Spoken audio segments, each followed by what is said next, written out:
All right, Michelle is back. So, when I started my menstrual cycle, back in the day, um, the cramps that I was having were so powerful. I would usually have to take off at least 2 or 3 days from either school or work or whatever, because yeah. So, yeah. So my menstrual cycle, when I would have that, I mean, I was in, like I said, I was in bed for 2 and 3 days with severe. They say cramps, but this was, I mean, to me, the way when I would described it to some women back in the, when I started researching a lot of stuff, they said that sounds like contractions, because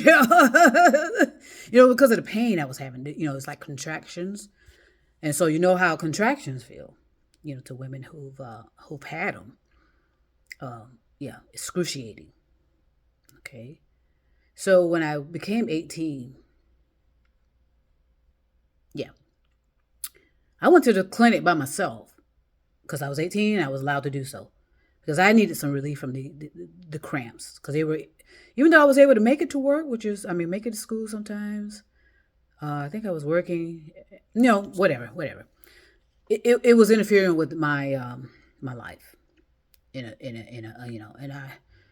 I couldn't. And my mom had it too. My mom had the cramps too, like that, where it was just make us bedridden. We had to be in bed because of the pain of that menstrual cycle. And it was like I was always. It'll clear up, because it'll be on for a week. My menstrual cycle, okay, it stops, and then it seems like it kept coming more frequently. So, um, so I did go into the clinic. Now let's talk about the clinics in the black communities. The the people of color, their communities.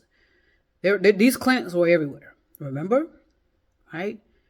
And usually the OBGYN was a man, right? I do not ever remember. I mean, maybe some of the what do they call them now? I don't know. The ones that were some like an assistant. But back then, it was a man, and he was usually in there by himself with us, all of these young black women, and Latinos as well were in there. You know, but I had to get some relief from them cramps because to me they were just severe. It wasn't endometriosis. It was not that. I later realized it wasn't that either. All right, so my point. Let me just get to my point here, and then I'll come back. But anyway, so when I was 18, I went into this free clinic to get some birth control pills, and it worked. It did work. Okay, the cramping subsided as such, and I managed to you know get through until at a certain time I started having unusual type of a cramp. You understand what I mean? It was a weird feeling, unusual type of cramp, and it was later described as fibroids. All right, all right. Now we're gonna stop there. I want to stop there about that now and get back to the clinic part. So I never forget. Like I said, when I used to go into those clinics, okay, it was usually these so-called interns who just graduated from I guess a medical college or whatever, got their degrees, and you know how they make all these.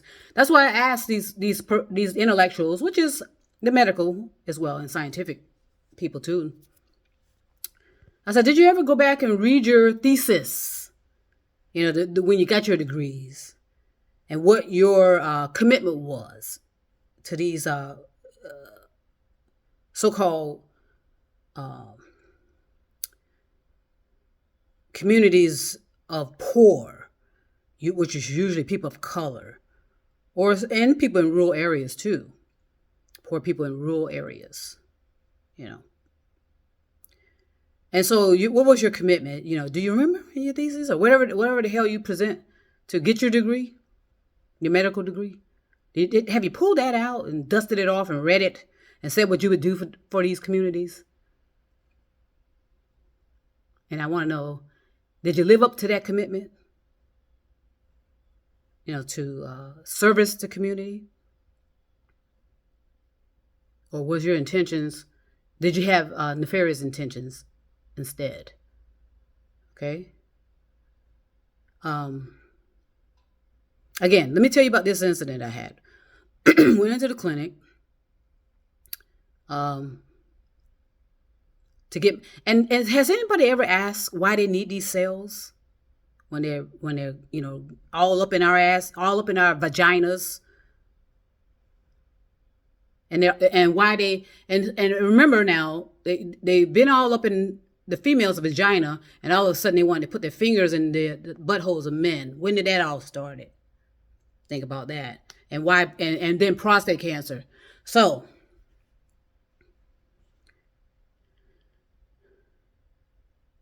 I remember this young man. He was young, and I was in my 20s because I was working at the bank, in banking at the time. I remember I went in for a routine, when they did my so-called annual, where they would be checking, all this and that and the other, and they'll, force some metal shit in my pussy, and scrape some cells, so they say, so they can go take it in somewhere to see if there's some signs of cancer. Right? Isn't that what they tell us? Now, I don't know what they're doing in my shit because, my legs are up, shit is wide open. There ain't no mirror for me to see what the fuck they doing up in there. Whether they shoving something in or taking something out. You got me? So, like I said, and he was in there by himself. I think maybe there were other people laying on tables in there, but they couldn't see what he was doing to each one of us. They couldn't see. And I also remember it was like like they always take us to some other rooms in that clinic. Some people would go in one room, some people walk there. I remember walking down the hallway. Like, why the fuck am I walking, with a gown on and nude and walking down this long hallway to go into some room. All right. So this young, recently graduated medical doctor, I remember when he was doing his examination, and I'll never forget it, of course, because of how, see, it was usually not that painful before, I don't remember it being that painful, So I think sometimes women may have done it. I don't know. I always remember men doing it.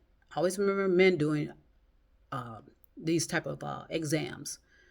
And I remember this particular day when he was, doing his when he was fondling my vagina. It was like he, instead of he was supposedly checking for something. I don't know what the fuck he was checking for. It's like he slammed something inside of me. It was like a force of something that I felt go into me. And I remember it was painful. I was like, I've never had that kind of pain before. It almost felt like someone had stuck a needle, in my vagina. That's how it felt. It felt like some kind of force inside me. And I remember, wow, that was so damn painful. Okay, and I remember going back to work. I was working in banking. And I remember I was in so much pain that whole day. So much pain that whole day. And I remember going to the bathroom because of the pain. And then when I used the bathroom, some brown substance came out of me. And I'm like, what the fuck is that? It was some type of brown substance came out of me, along with blood too. So that's why I know it was forced in me. And I wasn't on my cycle. All right. And this brown substance just came out. It was like, Sometimes your body does. Let me take that back. Your body does protect you. And if something comes out of you, whether it's your vagina, your asshole, or you vomit, or out of your eyes, that's your body protecting you, releasing that stuff out of you. And it can be poison, it can be anything. But I remember it was a brown substance, and that lasted for about a week or so. And it was painful every time I would go to the bathroom. And it just, whatever it was, brown, and it came out. And I was like, well, whatever. I didn't know what it was. Brown. I remember it was a brown and mixed with blood. And so I wonder what that was all about. And then a few years later, I started developing fibroids. Nobody has ever heard of that. Fibroids. And remember what I said, when you target carriers, eventually it's going to affect the whole source of the population. Okay, because remember the target, black women were the only ones being told they had fibroids. And then all of a sudden it went to Latinos and, all the other women of color. All right. And I also went into Hiriana Lax. She got something shoved up into her too. Okay? That's for entertainment purposes only. Use it. Make a movie out of it that focuses on her so much. What happened to her. Yes, her kids were affected by it. What happened to their mother, because they don't know what happened to their mother. Okay? So let's focus more on that possibility, just to make the plot more interesting, or just advance on the plot, because, we always will need to update, because we always like to put out sequels on certain events like Star Wars, do a sequel on that and consider that. I'll be back. Peace and love.